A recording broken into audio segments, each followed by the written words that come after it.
የእውነት ከቆረጣችሁ ህይወታችሁ ላይ ለውጥ ለማምጣት የሚቀጥሉት 90 ቀናት የህይወታችሁ ተርኒንግ ፖይንት ሊሆኑ ይችላሉ። ብዙ ሰው ግን እነዚህን 90 ቀናት በመፍራት ረጅም እድሜውን ያባክናል። ዛሬ በዚህ ቪዲዮ አንድ ሰው በ90 ቀን ውስጥ እንዴት አዲስ ፐርሰናሊቲ አዲስ ማንነት ሊፈጠር እንደሚችል በ6 ህጎች የማሳያችሁ ይሆናል። እነዚህን ህጎች በስነ ስርዓት አፕላይ ማድረግ የምትችሉ ከሆነ ከ90 ቀን በኋላ ከራሳችሁ አልፋችሁ ሰዎችን የሚያስደንቅ አይነት ለውጥ ማምጣት ትችላላችሁ። እነዚህ ህጎች ከመናገሬ በፊት ግን ሁለት ከናንተ የምፈልገው ነገር አለ። የመጀመሪያው የሚሆነው ይሄን ቪዲዮ አይታችሁ እንደጨረሳችሁ ዲስክሪፕሽን ላይ በማስቀምጥላችሁ ሊንክ ላዘጋጀነው ነፃ የኦንላይን ኢቨንት ገንዘብ በ20 እንድትመዘገቡ ነው። ምክንያቱም እዚህ ምድር ላይ ማሸነፍ የምትፈልጉ ከሆነ በብዙ ነገር ገንዘብ ግዴታ ነው። ይሄን ለእናንተ መስበክም አያስፈልግም፣ የሚታወቅ ነገር ነው። ኦኬ፣ ጦርነቱን ለማሸነፍ ሽጉጥ እንደሚያስፈልጋችሁ ምድርም ላይ ለማሸነፍ ገንዘብ ያስፈልጋል።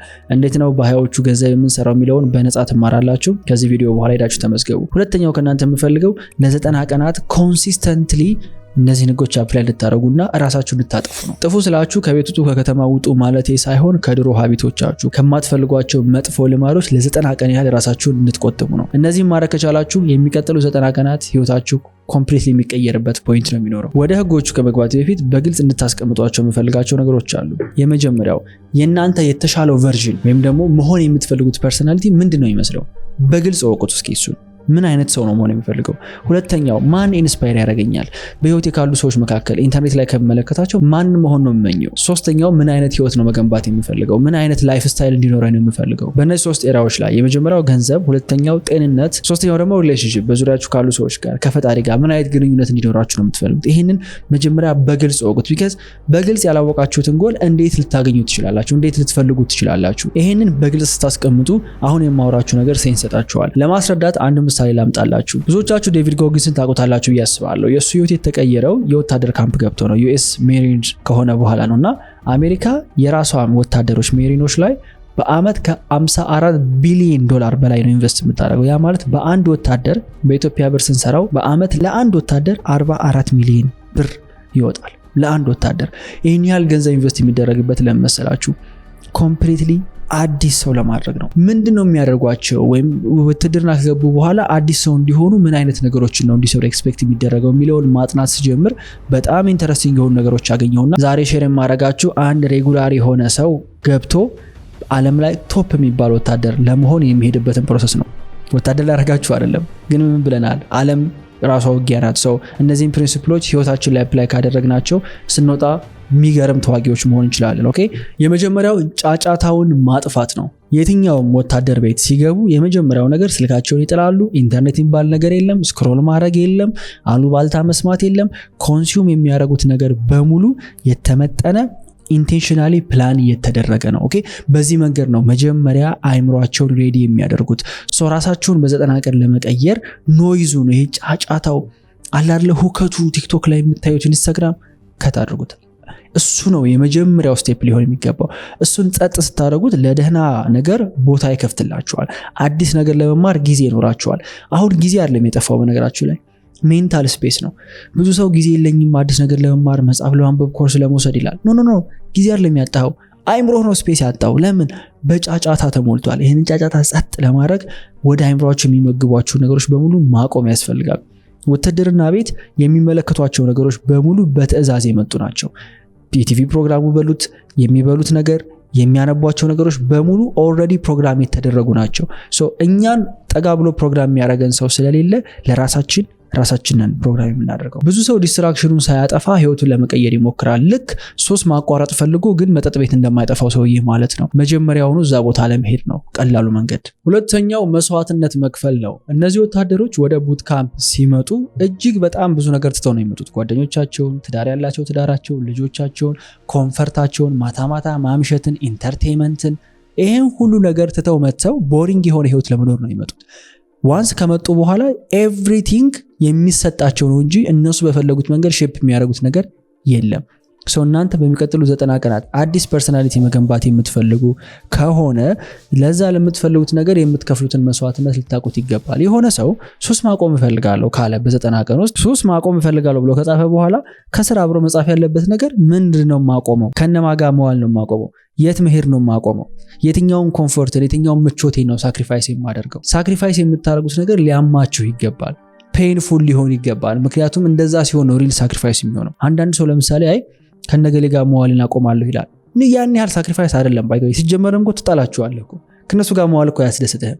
ሳክሪፋይስ የሚሆነው እየወደድከው አብረሃቸው ብትል እኮ ደስ እያለህ ግን ጎልህን ስለማያግዙ ብቻ ከነሱ ሰዎች ጋር መዋልን ታቆማለህ። ኮምፎርት ምቾት የብዙ ሰዎችን ህልም የገደለ ነገር ነው። እውነቴን ነው የምላችሁ። አሁን ያላችሁበት ኮምፎርት የሚሰጣችሁ ደስተኛ የሚያደርጋችሁ ነገር በኋላ ከትልቁ ደስታችሁ እየነጠቃችሁ ሊሆን ይችላል።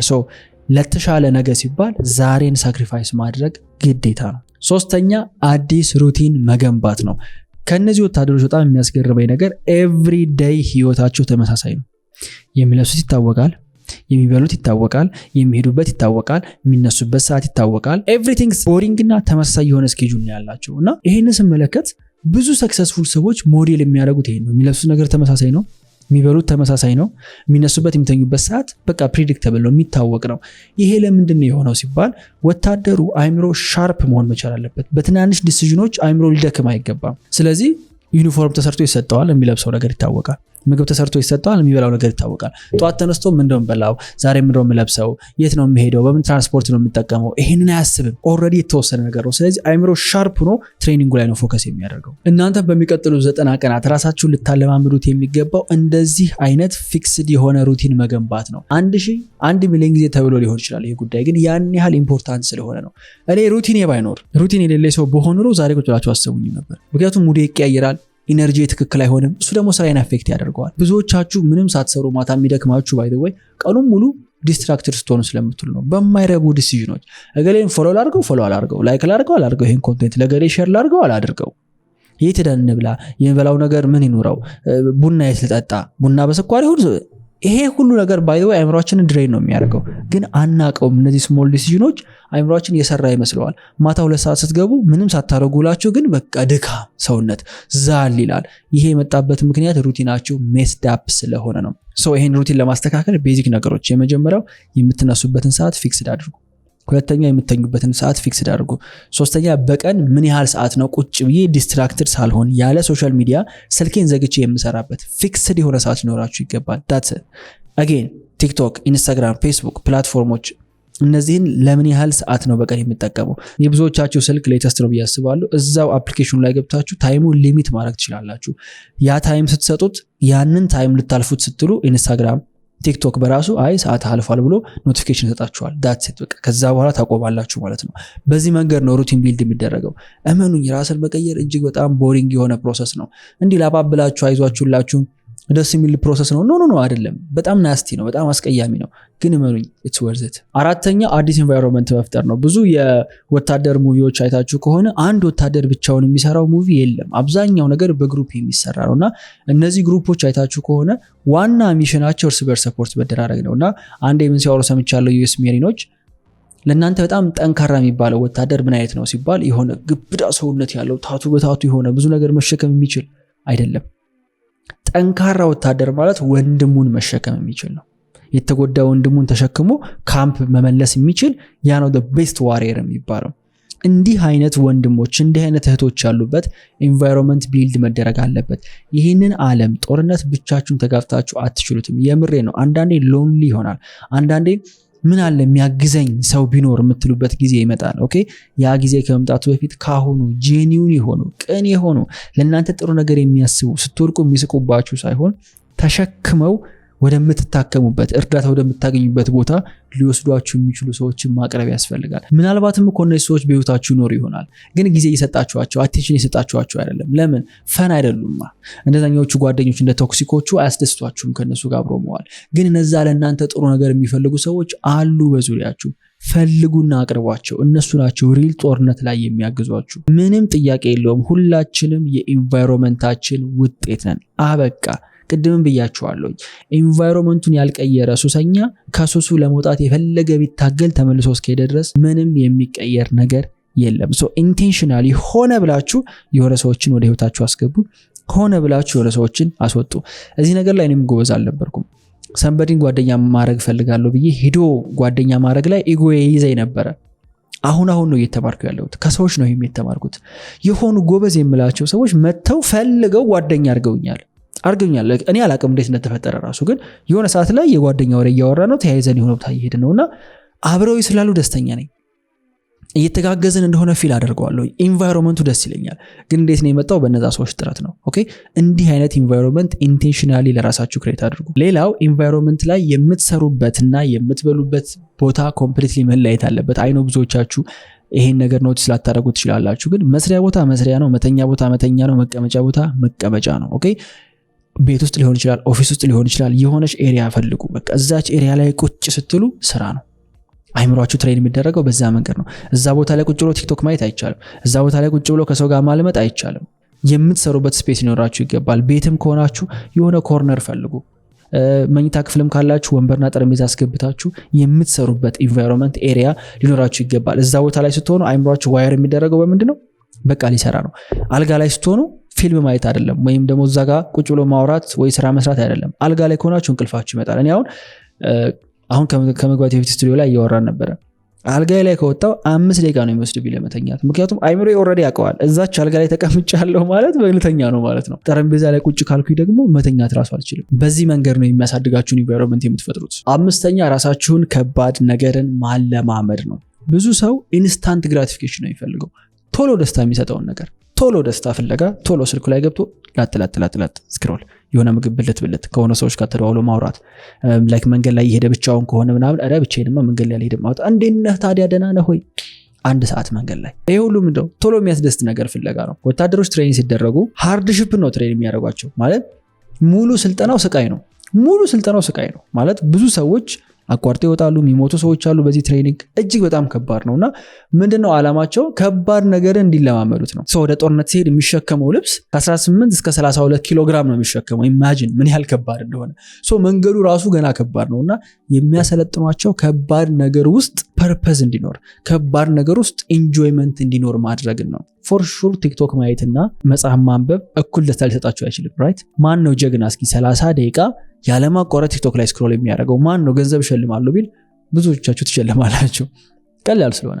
እስኪ ማን ነው ጀግና ያለማቋረጥ 30 ደቂቃ መጽሐፍ የሚያነበው ቢባል ጥቂት ሰዎች ናቸው። ቢካዝ አቴንሽን ስፓን አሁን ላይ ተጠብሷል በቲክቶክ። ከባድ ነገርን ሰው ኢንጆይ ማድረግ አቁሟል። ባይ ዘ ዌይ ይሄ ፕላስቲክ ሰርጀሪ ምናምን የመጣበት ምክንያት እኮ በስፖርት ሊስተካከል የሚችልን ሰውነት ግን ከባድ ስለሆነ ያ ፕሮሰስ ቆርጦ ማውጣት ነው። ይሄ ሁሉም እንደው ካላችሁ ሰው ኢንስታንት ግራቲፊኬሽን እየፈለገ ስለሆነ ነው።